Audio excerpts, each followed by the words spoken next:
Hello friends, कैसे हैं आप लोग। उम्मीद है आप लोग बहुत अच्छे होंगे। फ्रेंड्स, आप सभी का हमारे YouTube channel AK education squad में स्वागत है। फ्रेंड्स, मैं फिर आपके लिए लेकर आ गया हूं कुछ महत्वपूर्ण प्रश्न फिजिकल एजुकेशन से संबंधित सारे क्वेश्चन सिलेक्टिव हैं, इंपॉर्टेंट हैं, इसलिए वीडियो को लास्ट तक जरूर देखना। तो चलिए फ्रेंड्स, बिना देरी के स्टार्ट कर लेते हैं। आज का हमारा पहला क्वेश्चन है, दक्षिण एशियाई खेलों का मोटो क्या है। तो दक्षिण एशियाई जो खेल हैं उनका मोटो क्या होता है, शांति, समृद्धि और प्रगति। ठीक है, जिसे हम इंग्लिश में क्या बोलते हैं, पीस, प्रॉस्पर्टी एंड प्रोग्रेस। ठीक है, पीस, प्रॉस्पर्टी एंड प्रोग्रेस बोलते हैं, जो कि हिंदी में शांति, समृद्धि और प्रगति होता है। इसकी माने दक्षिण एशियाई खेलों की शुरुआत कब से हुई है, तो 1984 काठमांडू, नेपाल से इनकी शुरुआत हुई थी। ठीक है, आगे देख लेते हैं। लक्ष्मीबाई राष्ट्रीय शारीरिक शिक्षा संस्थान की स्थापना कब हुई, तो 1957 ग्वालियर, मध्य प्रदेश से हुई है। ठीक है, ये जो लक्ष्मीबाई राष्ट्रीय शारीरिक शिक्षा संस्थान है, इसी को हम शॉर्ट फॉर्म में क्या बोलते हैं, LNIPE। ठीक है, LNIPE इसी को बोलते हैं। इसका जो पूर्ण रूप होता है Lakshmibai National Institute of Physical Education, जिसको हम पूर्व में Lakshmibai National University of Physical Education भी बोलते थे। और इसकी स्थापना कब हुई, 1957 ग्वालियर में हुई है, जो कि ग्वालियर कहाँ है, मध्य प्रदेश में है। और यदि यहाँ से एक क्वेश्चन बन जाता है कि वर्तमान में इसके जो प्रभारी अधिकारी हैं, या फिर कह लीजिए ऑफिसर इंचार्ज। ठीक है, ऑफिसर इंचार्ज कौन है, तो इसके ऑफिसर इंचार्ज हैं विवेक पांडे। ठीक है,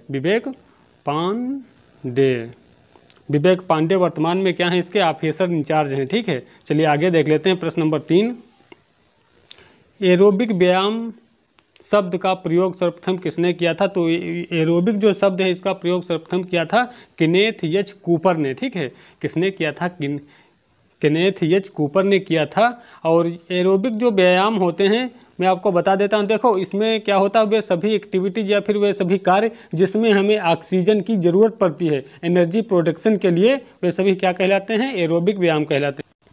देखो, जैसे मान लो हम कोई कार्य करते हैं, तो उस कार्य में क्या होता है, हमें ऑक्सीजन की ज़रूरत पड़ती है। और किस लिए, एनर्जी प्रोडक्शन के लिए हमें क्या होता है, मान लो कोई कार्य कर रहे हैं, तो उस कार्य को करने के लिए हमारे शरीर में ऑक्सीजन की ज़रूरत पड़ती है। किसके लिए, एनर्जी प्रोडक्शन के लिए जब ज़रूरत पड़ती है, तो ऐसी कंडीशन को हम क्या बोलते हैं, एरोबिक एक्सरसाइज या फिर एरोबिक व्यायाम बोलते हैं। ठीक है, इसमें मान लो जैसे कि आपका रनिंग हो गया, जो और जॉगिंग है, स्विमिंग है, ये सभी क्या हैं, इसके उदाहरण माने जाते हैं। ठीक है, देखो, एरोबिक जो व्यायाम होते हैं, ठीक है, इसमें हाई ड्यूरेशन होती है और इसकी जो डेंसिटी होती है वो लो होती है। ठीक है, इसमें हाई ड्यूरेशन होती है और लो डेंसिटी होती है, जिस कारण से ऑक्सीजन हमारे शरीर में कम नहीं पड़ती है। ठीक है, क्योंकि इसकी जो ड्यूरेशन होती है वो बहुत ज़्यादा होती है और जो डेंसिटी होती है वो बहुत कम होती है। तो इसलिए हमारे शरीर में ऑक्सीजन जो होती है उसकी बहुत ज़्यादा ज़रूरत नहीं पड़ती है। तो इसलिए मान लो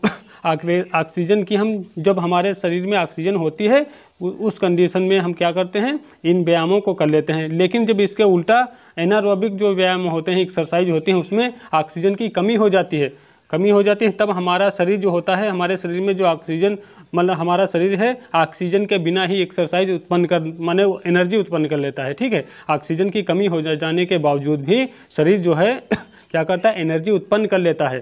अब यहाँ पर आप ये मत सोचना कि ऑक्सीजन के बिना ही व्यायाम कर लिया जाता है। ऑक्सीजन तो व्यक्ति सांस तो दोनों व्यायाम हो या एक्सरसाइज हो या फिर कोई कार्य हो, तो दोनों कंडीशन में लेगा, एरोबिक व्यायाम हो या फिर एनारोबिक हो, ऑक्सीजन तो दोनों में लेगा। लेकिन दिक्कत क्या होती है, जैसे एरोबिक होते हैं तो वो धीरे धीरे वाले, जैसे कोई मान लो 5 किलो रनिंग हो गई या मैराथन दौड़ है इस तरीके से, या फिर स्विमिंग है, तो उसमें धीरे धीरे दौड़ता है। जब वो दौड़ रहा होता है तो उसकी जो ऑक्सीजन वो अंदर लेता है तो लगभग उतनी ही ले लेता है जितनी उसको आवश्यकता होती है। लेकिन वही जब हम 100 मीटर की रेस मारते हैं फर्राटा वाली, या बहुत तेज़ी से कोई कार्य कर रहे होते हैं, तो उस समय जो ऑक्सीजन हम लेते हैं तो उतनी ऑक्सीजन हमारे शरीर में नहीं पहुंच पाती जल्दी में, जितनी हमारे शरीर को ज़रूरत होती है। तो हमारे शरीर के अंदर क्या होता है, ऑक्सीजन की कमी हो जाती है। अब मोटा कह लीजिए कि मतलब ऑक्सीजन की उपस्थिति में जो व्यायाम हम करते हैं तो उनको एरोबिक व्यायाम बोला जाता है। और ऑक्सीजन की अनुपस्थिति में जब हम व्यायाम करते हैं या एक्सरसाइज करते हैं तो उनको एनारोबिक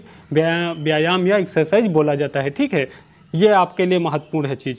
आगे देख लेते हैं। एशियाई खेलों का जनक है, तो एशियाई खेलों का जो जनक है वो GD सौंधी हैं, ठीक है। जीडी सौंधी मतलब गुरुदत्त सौंधी हो गए। और एशियाई जो खेल हैं, ठीक है, एशियाई खेल जो होते हैं इन्हीं को एशियाड खेल भी बोला जाता है, ठीक है। और जो माने इनकी शुरुआत की बात करी जाए तो 4 मार्च 1951 को, ठीक है, 4 मार्च 1951 को दिल्ली से इनकी शुरुआत हुई थी, ठीक है। और कहाँ, दिल्ली से माने भारत में इनकी शुरुआत हुई थी। तो एशियाई खेलों का जनक कौन है? गुरुदत्त सौंधी हो जाएंगे। इनकी शुरुआत कब हुई है? 4 मार्च 1951 को नई दिल्ली से इनकी शुरुआत हुई थी। और नई दिल्ली जो है वहाँ पर ही एशियाई खेलों का जो है मुख्यालय भी है, ठीक है। एशियाई खेलों का मुख्यालय कहाँ है? नई दिल्ली में है, ठीक है। और जो दिल्ली है, दिल्ली में अब तक 2 बार, ठीक है, कितनी 2 बार क्या हो चुका है? एशियाई खेल माने आयोजित हो चुके हैं, ठीक है। एशियाई खेल दिल्ली में कितनी बार?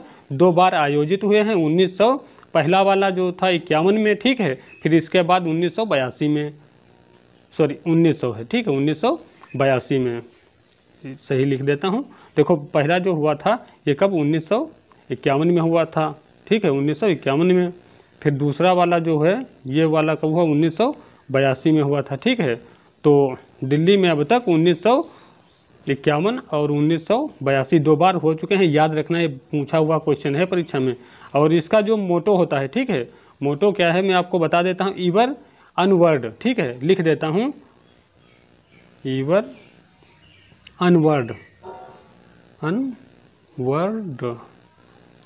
ईवर अनवर्ड माने हमेशा या सदैव आगे, ठीक है, सदैव आगे। इवन अनवर्ड माने सदैव आगे, ये इसका मोटो है, ठीक है। आगे देख लेते हैं। यहाँ पर मैं आपको एक चीज़ और क्लियर कर देता, देखो ये जो पहले एशियाई खेल थे कब हुए थे? 1951 में हुए थे, ठीक है। कब हुए थे? 1951 में हुए थे। तो यहाँ से क्वेश्चन एक आता है कि 1900 जो पहले एशियाई खेल थे उसमें सर्वाधिक पदक किसने जीते थे या किस देश ने जीते थे? तो कौन सा था? जापान था, ठीक है। क्या? जापान, ठीक है, जापान था। और कुल कितने? 60 पदक जीता था, ठीक है। कितने? 60 पदक जीता था। और पहले नंबर पे था भारत, जबकि भारत कितने पदक जीता था? करीब 51, ठीक है। कितने?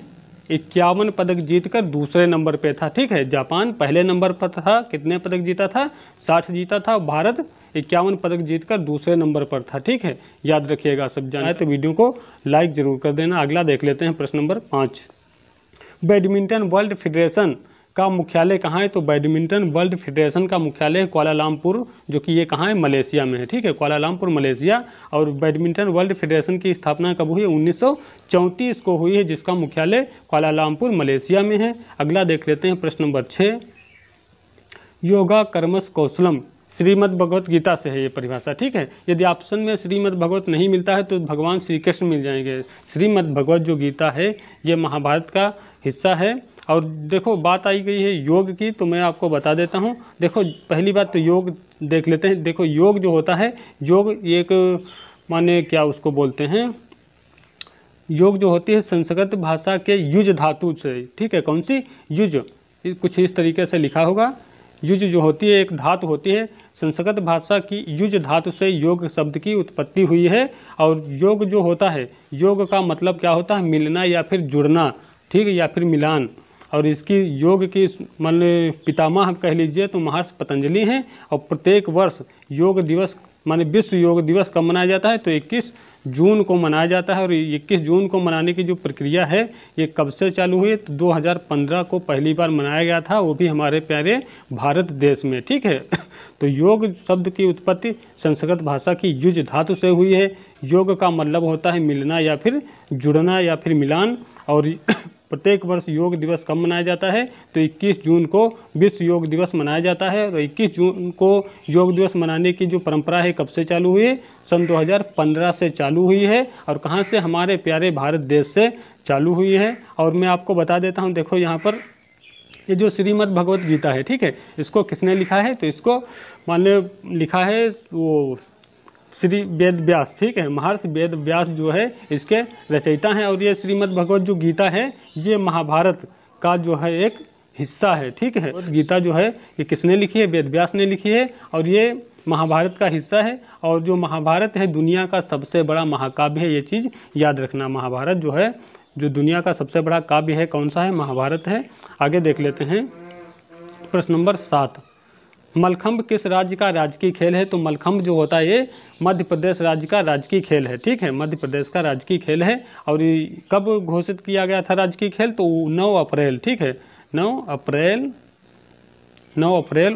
2013 को, ठीक है, 9 अप्रैल 2013 को घोषित कर दिया गया था कि मध्य प्रदेश का जो राजकीय खेल है क्या है? मलखंभ है, ठीक है। देखो फ्रेंड्स, ये जो मलखंभ होता है इसमें एक खंभा होता है, ठीक है। मान लो जैसे ये खंभा होता है, इसको ज़मीन में गाड़ा जाता है और फिर इस खंभे पर, ठीक है, खंभे पर चढ़कर इस पर मतलब कई प्रकार के करतब दिखाए जाते हैं, ठीक है। खंभे पर चढ़कर कई प्रकार के करतब दिखाए जाते हैं और इस कभी कभी रस्सी का भी इस्तेमाल किया जाता है, लेकिन खासकर इसी पर खंभा जो होता है, खंभे पर चढ़कर उस पर तरह तरह के कसरत करते हैं या करतब जो होते हैं वो खिलाड़ी या एथलीट जो होते हैं वो दिखाते हैं। और जो खंभा होता है इसी को मलखंभ बोलते हैं, ठीक है। ये जो खंभा होता है इसी को क्या बोलते हैं? मलखंभ बोलते हैं, ठीक है। भारतीय योग संस्थान कहाँ है? तो भारतीय योग संस्थान जो है वो नई दिल्ली में है, ठीक है। आगे देख लेते हैं। प्रथम एशियाई खेलों में कितने देशों ने भाग लिया था? तो पहले जो एशियाई खेल थे उसमें 11 देशों ने भाग लिया था और 11 देशों ने भाग लिया था। और पहले एशियाई खेलों में सबसे ज़्यादा पदक जीते थे किसने? जापान ने जीते थे 60 और भारत 51 जीता था, जो कि भारत दूसरे नंबर पर रहा था, जापान पहले नंबर पर रहा था, ठीक है। आगे देख लेते हैं प्रश्न नंबर 10। फीफा के प्रथम अध्यक्ष कौन है? तो रॉबर्ट गुरीन फ्रांस के थे, ठीक है। फीफा के प्रथम अध्यक्ष कौन थे? तो रॉबर्ट गुरीन, ठीक है, रॉबर्ट गुरीन थे, जो कि कहाँ के रहने वाले हैं? रॉबर्ट गुरीन, ये हैं रॉबर्ट गुरीन जो हैं ये फ्रांस देश के रहने वाले हैं, ठीक है। कहाँ के? फ्रांस देश के रहने वाले। देखो जो फीफा होता है, ठीक है, फीफा जो होता है इसका पूर्ण रूप क्या होता है? Federation international D football association, ठीक है। Federation international D football association इसका पूर्ण रूप होता है। इसकी यदि स्थापना की बात करी जाए तो मैं अपनी हर वीडियो में लगभग बता ही देता हूं ताकि आपको याद हो जाए। 21 मई 1904 को पेरिस फ्रांस में हुई थी, ठीक है। 21 मई 1904 पेरिस फ्रांस में हुई थी। इसका मुख्यालय जो है ज्यूरिख स्विट्जरलैंड में है। वर्तमान में जो इसके अध्यक्ष हैं गियानी इन्फेंटिनो है, ठीक है। कौन? जियानी इन्फेंटिनो है।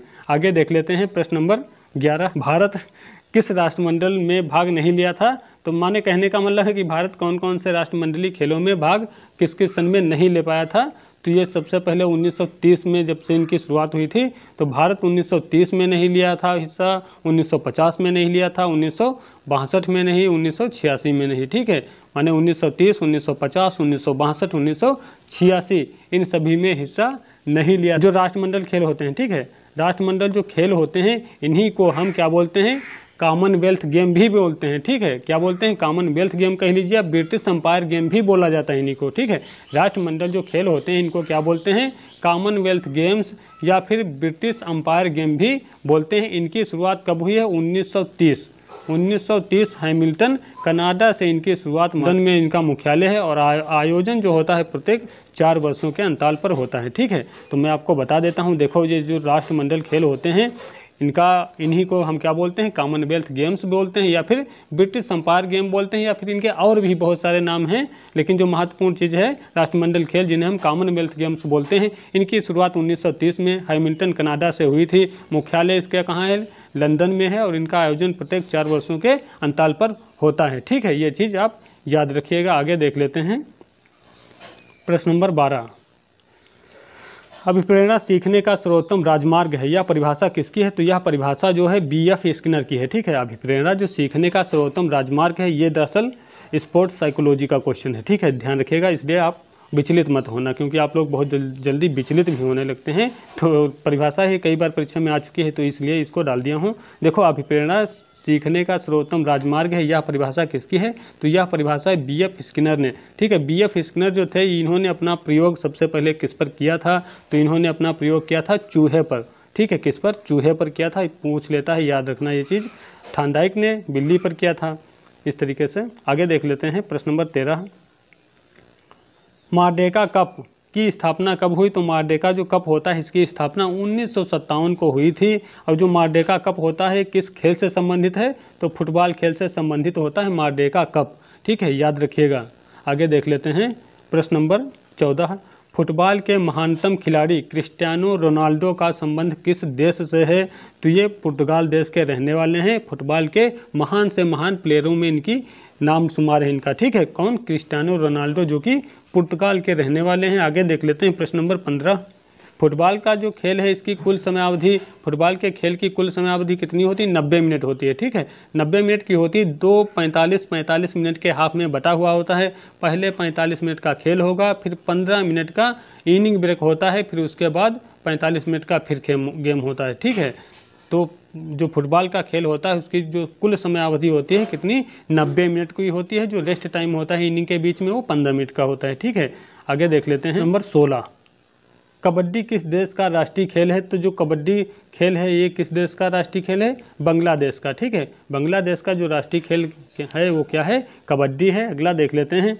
ऑस्ट्रेलिया देश का राष्ट्रीय खेल क्या है? तो ऑस्ट्रेलिया जो देश है इसका राष्ट्रीय खेल क्या है? क्रिकेट है, ठीक है।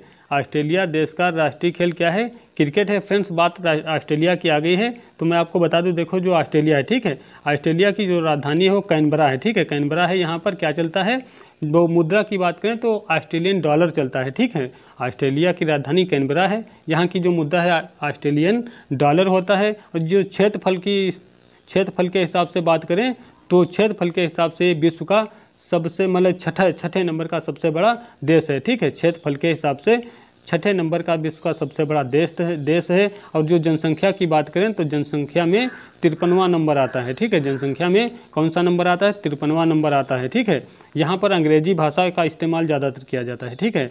अंग्रेजी भाषा का इस्तेमाल किया जाता है क्योंकि यहाँ की जो राष्ट्रीय भाषा है, ऑस्ट्रेलिया की जो राष्ट्रीय भाषा है वो क्या है? इंग्लिश है। और यहाँ का जो सबसे बड़ा शहर है ऑस्ट्रेलिया का वो सिडनी है, ठीक है। क्या? सिडनी। तो क्या जाना आपने? जो ऑस्ट्रेलिया है, ऑस्ट्रेलिया की राजधानी क्या है? कैनबरा है, ठीक है। मुद्रा ऑस्ट्रेलियन डॉलर है। क्षेत्रफल के हिसाब से ऑस्ट्रेलिया जो है वो विश्व का छठा सबसे बड़ा देश है। जनसंख्या के हिसाब से 53 नंबर का है, ठीक है। कितना? 53 नंबर का है सबसे बड़ा। चलिए आगे देख लेते हैं। हालांकि इस क्वेश्चन का या डिटेल की कोई ज़रूरत नहीं थी, लेकिन जानकारी के लिहाज से मैं आपको बता दिया है। आगे देख लेते हैं क्या है प्रश्न नंबर 18।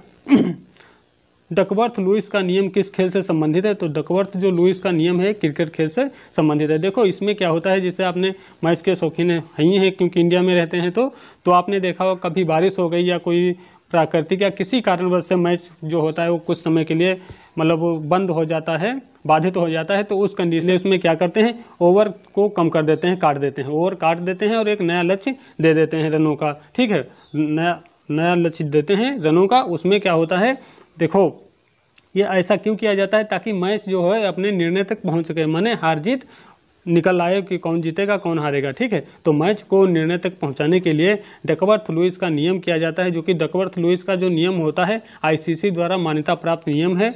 और वो कब होता है? जब मैच बाधित हो जाता है किन्हीं कारणवश से, तो मैच को निर्णय तक पहुँचाने के लिए डकवर्थ लुईस का नियम लागू होता है। और उस कंडीशन में क्या करते हैं? ओवर कम कर दिए जाते हैं और रनों का एक नया लक्ष्य दे दिया जाता है ताकि मैच को निर्णय तक पहुंचाया जा सके, ठीक है। और जो डकवर्थ लुईस का नियम है ये किस खेल से संबंधित है? तो क्रिकेट से संबंधित तो हो ही गया। अब इसमें होता क्या, देखो इसको जो विकसित किया था तो ये थे इंग्लैंड के, ठीक है। इंग्लैंड के 2 सांख्यिकी विद्वान थे, ठीक है। इंग्लैंड के 2 सांख्यिकी विज्ञान थे, फ्रैंक डकवर्थ और टोनी लुईस। फ्रैंक डकवर्थ और टोनी लुईस ये 2 सांख्यिकी विद्वान थे इंग्लैंड के। इन्होंने डकवर्थ लुईस को नियम को विकसित किया था, ठीक है, याद रखिएगा। और की आगे है तो मैं आपको जल्दी जल्दी बता देता हूँ 1-2 चीज़ें। देखो इसकी जो पिच होती है वो 22 मीटर होती है, ठीक है। सॉरी मीटर नहीं होती है, मीटर में शायद 20 होती है, ठीक है। 22 गज होती है यार्ड, ठीक है। 22 जो मान लो क्रिकेट की जो पिच होती है जहाँ पर मैच खेला जाता है पिच में, ठीक है, तो पिच जो होती है तो 22 यार्ड माने 22 गज की होती है। यदि मीटर में बात करी जाए तो 20 मीटर होती है, ठीक है। ये चीज़ याद रखना।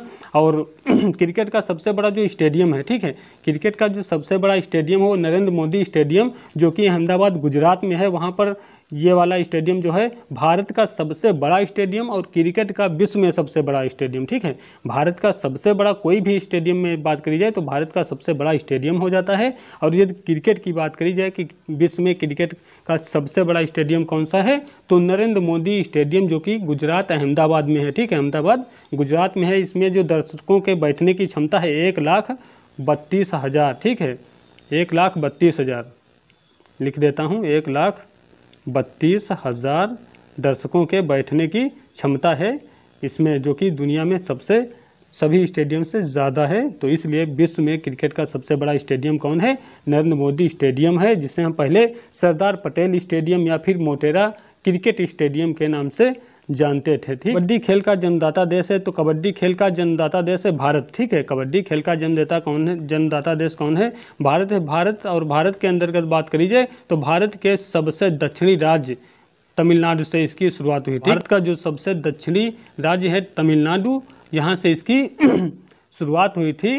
और ये जो तमिलनाडु है, तमिलनाडु की राजधानी क्या है? चेन्नई है। ठीक है, तमिलनाडु की राजधानी चेन्नई है। और ये जो तमिलनाडु राज्य है भारत का सबसे दक्षिणी राज्य है ये है। ठीक है, तो ये चीज़ याद रखना। तो कबड्डी का जन्मदाता देश है भारत, और भारत में राज्य की बात करी जाए तो राज्य हो जाएगा तमिलनाडु। ठीक है, यह चीज़ आप ध्यान रखिएगा। आगे देखते हैं, वर्ल्ड एथलेटिक्स का मुख्यालय कहाँ है? तो वर्ल्ड एथलेटिक्स का मुख्यालय जो है वो मोनाको में है। ठीक है, कहाँ पर है? मोनाको में है।